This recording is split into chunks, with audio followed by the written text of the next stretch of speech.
Hi, and welcome to Logic.io Customer Testimonials. Let's take a listen to Dan Krantz, CIO of Keysight Technologies, a Fortune 1000 high-tech manufacturer.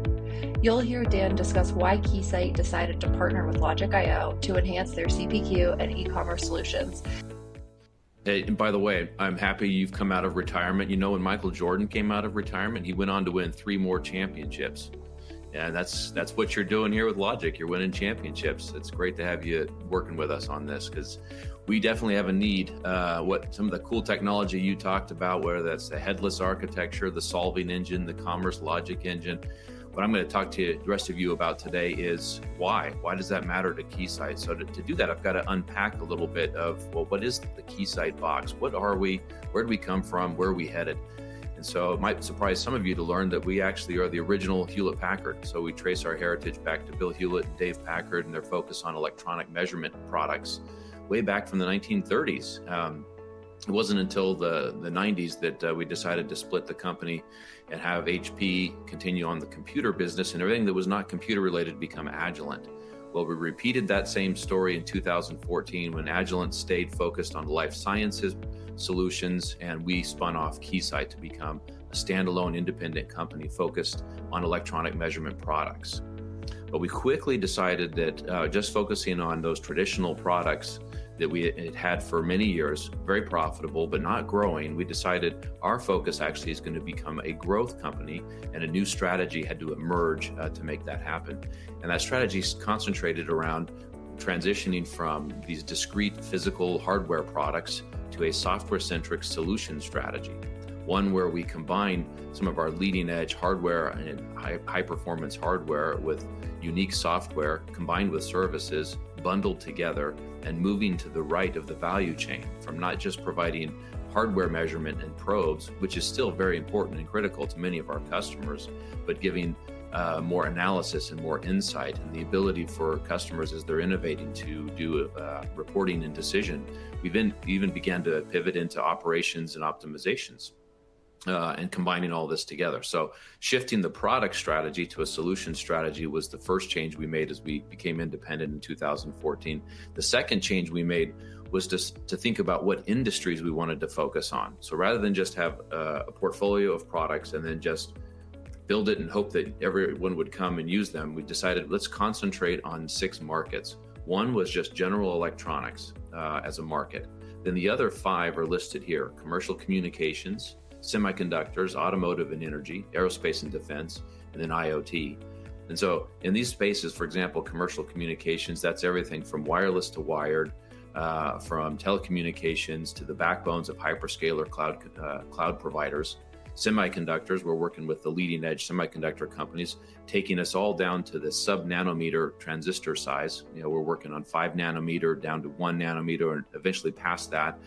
The automotive and energy, I'm going to double click on in a minute. Aerospace and defense has a lot of electronics and modernization efforts across that space, even working with organizations like NASA and their pursuit of the Orion spacecraft to help it safely pursue its goals. IoT, it's smart everything out there, everything's connected.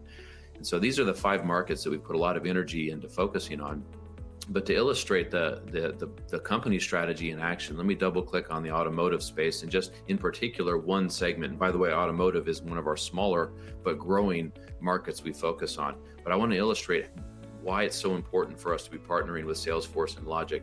This is the example of the e-mobility ecosystem, basically the electrification of cars. And there's so many different components in this value chain, from the charging stations on the left to how they source their energy from the grid, to how they interact with the vehicle. Within the vehicle itself, a number of different components that really need to be designed, validated, and tested, to the source of those components and how they are properly manufactured.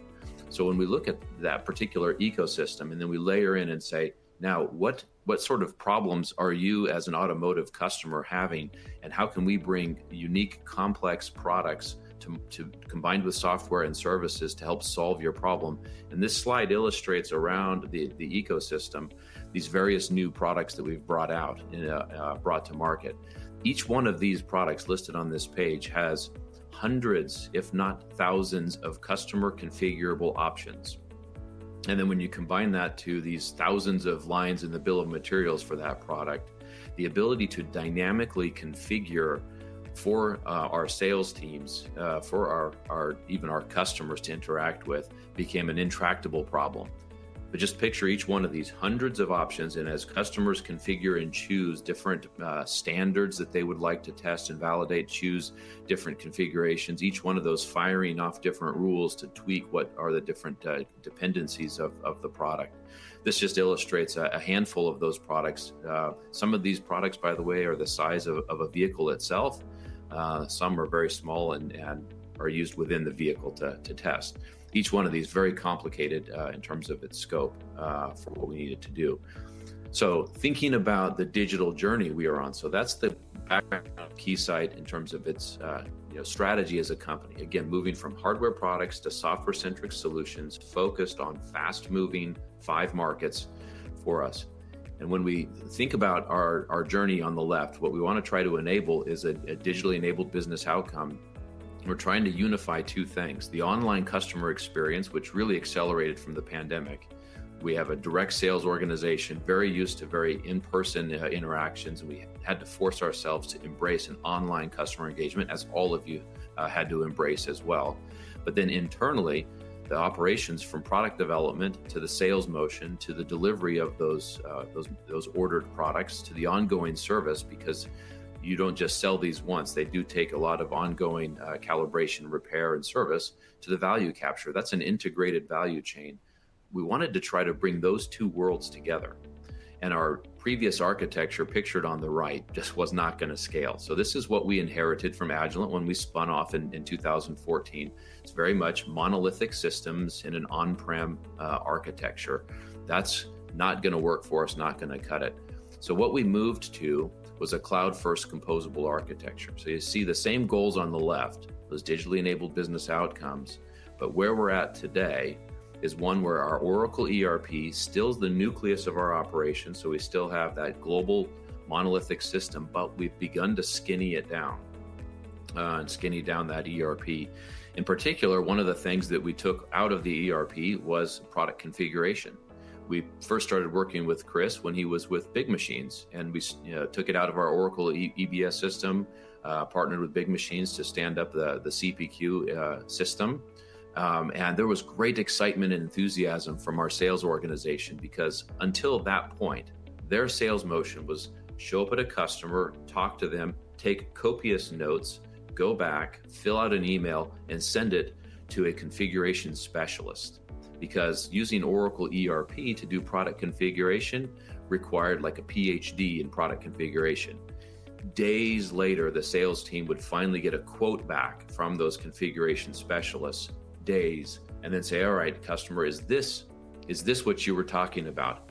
Invariably, the customer would say, yeah, but I'd like to tweak that one little option. Here we go again, repeat the cycle, days, turnaround time.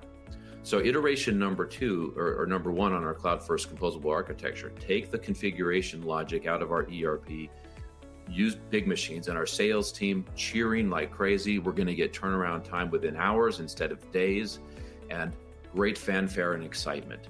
But as Chris talked about, the consumer performance experience that we all get on Amazon and other cloud providers is not hours. It's not even minutes. It could be microseconds to seconds.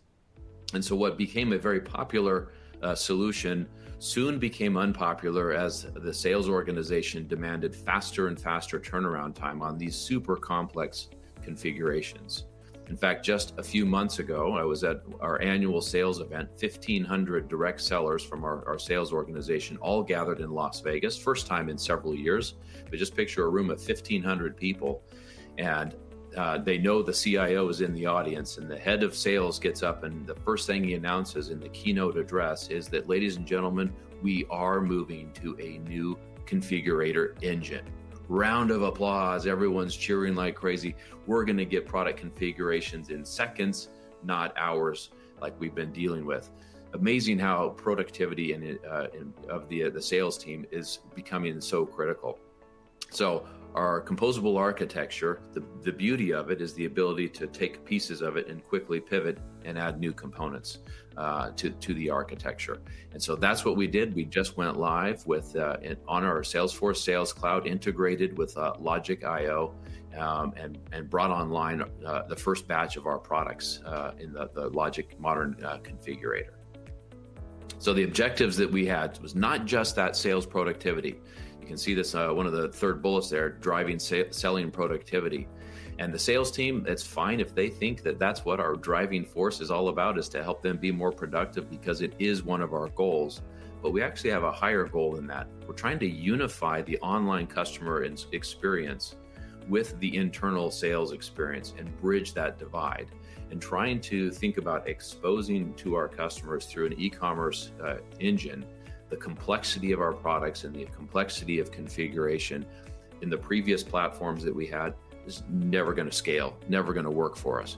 But now what we're planning to do, and have gone live with our first batch of products, it's equally, as Chris was mentioning, the single place to configure, both available to our internal sales team and our external customers. Because of the headless architecture, we can actually expose that to both online customers and internal sales teams, leveraging the exact same configuration engine.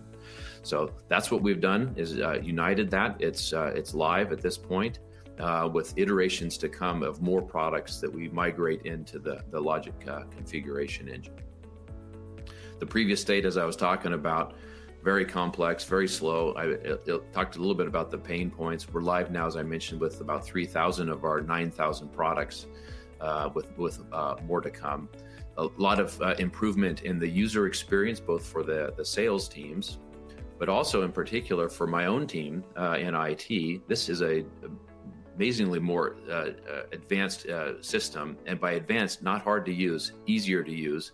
And in particular, developing some tools to help with the migration on the Force platform has been great.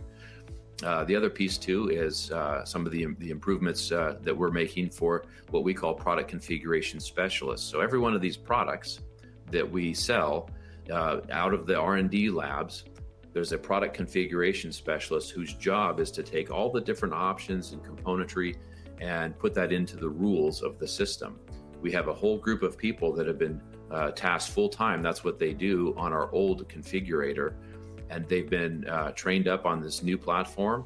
They find it significantly more efficient and easier for them to define those rules in terms of their configurations.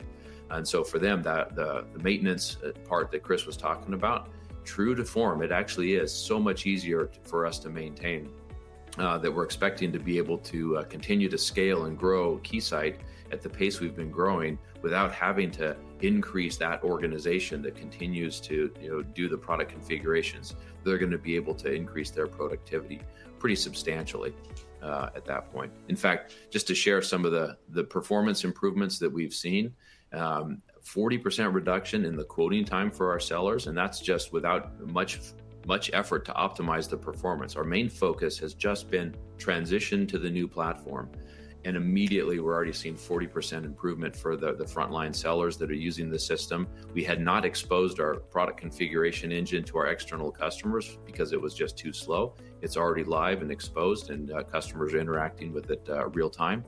But for the maintenance side, 80% reduction that we see, that's a combination of the IT team that manages the systems and those product configuration specialists who write the rules for our product configurations. So right now, they would be quick to say we've not had a reduction in our effort because they're in the process of migrating all of their configurations. But they can see light at the end of the tunnel, so that once they finish the migration to the new system, they're kind of asking, well, now what? Now what do we work on? Well, in particular, Keysight's been an acquisitive company. We've been in an acquiring spree and acquiring companies and integrating them into our core systems.